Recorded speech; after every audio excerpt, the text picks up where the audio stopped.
2-1, and that's in the air left field.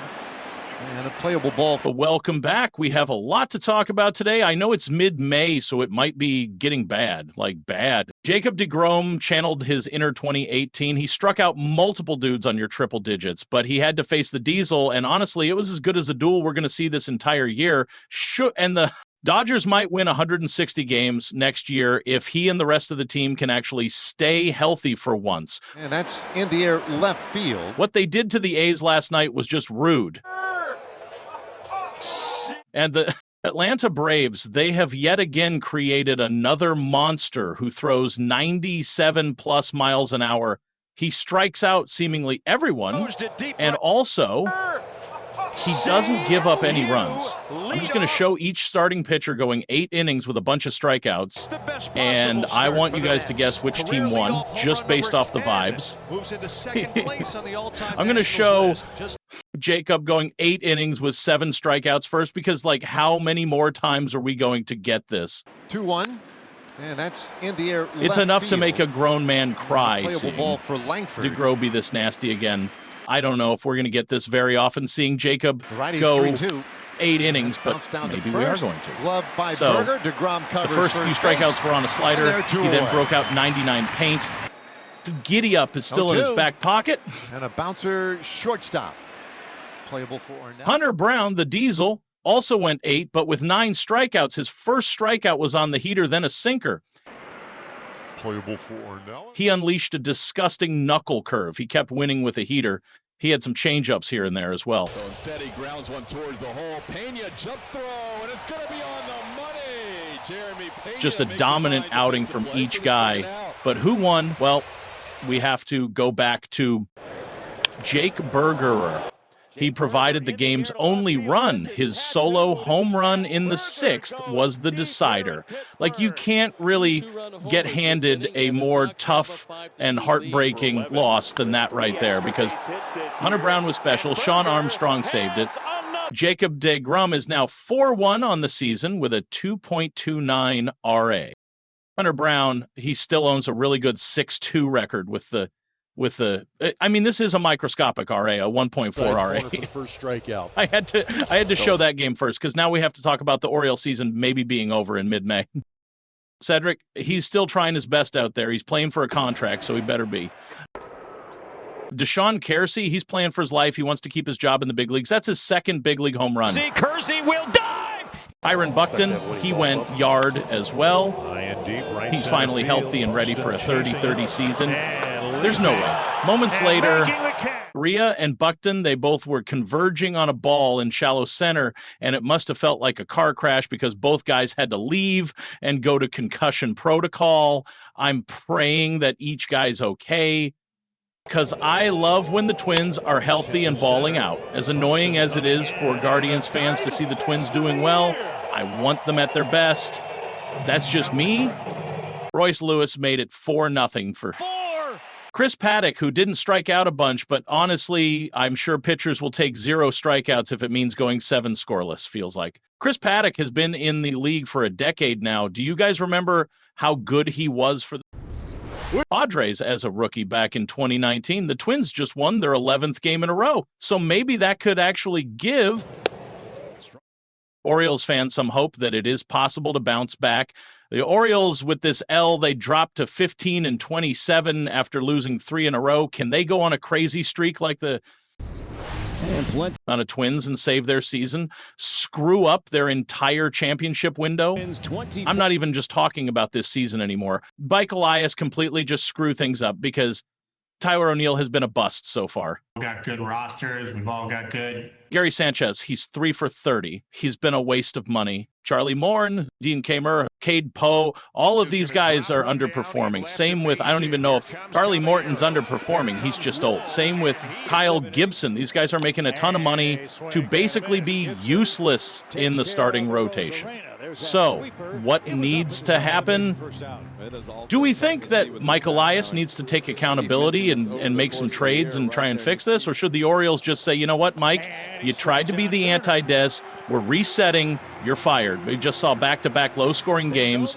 You guys got to be fiend for a blowout on the Dodgers game. We'll talk about it right after this first blowout. I swear, Will. Venson, he's finally getting some reps after basically losing his job because of a rough 2024, but he's back and making some noise. I've always really liked the way that he plays baseball, his energy, and he just seems like he really loves baseball. Ellie, see you. What a catch from that fan. A barehanded clean catch out there in left field. Ellie now has 3 home runs, his last 5. He has 8 on the season. Will Benson, he wanted to try. Luis Robert in center field. We know that Luis can go get it. I thought he made the catch of the year. We've had a lot of these lately where guys, they get up, they use their moon shoes, and they just flat out whiff with it once they go airborne, and they're literally about to make the catch. They just don't.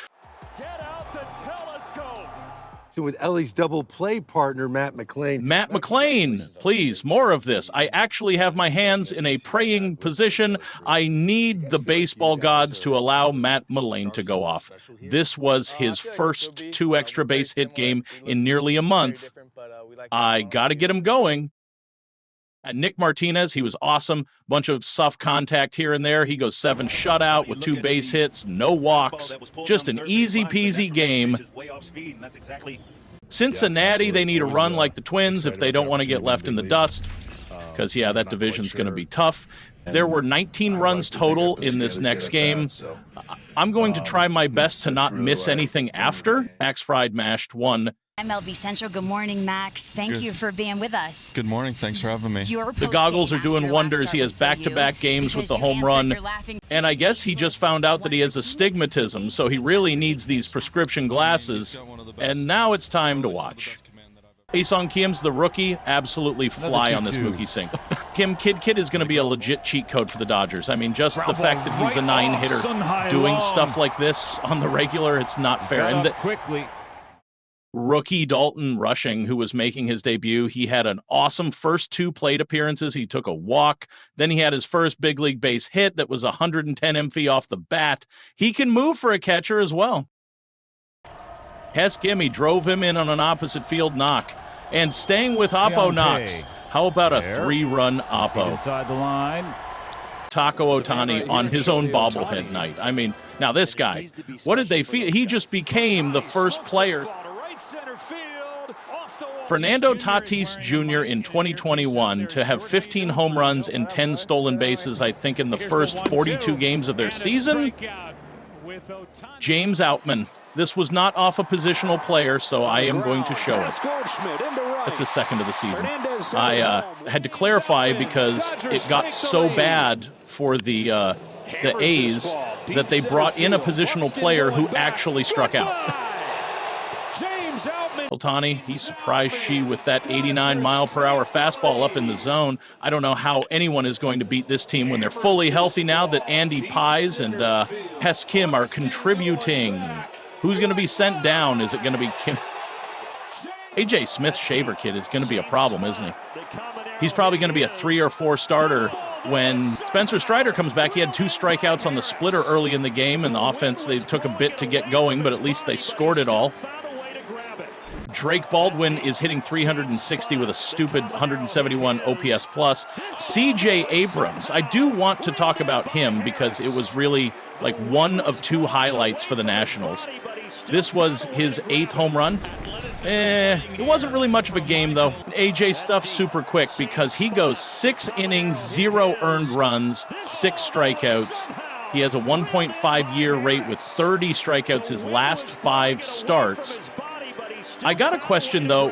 Where do the Braves find these guys, though? Atlanta officially have the best pitching factory in baseball, or is it still kind of teams we know have been pitching factories for a while now? Maybe it's the Yankees.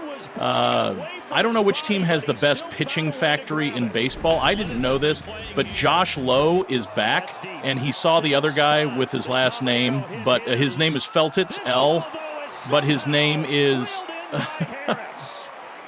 Addison Barger swung that toothpick of a bat for his second home run of the season.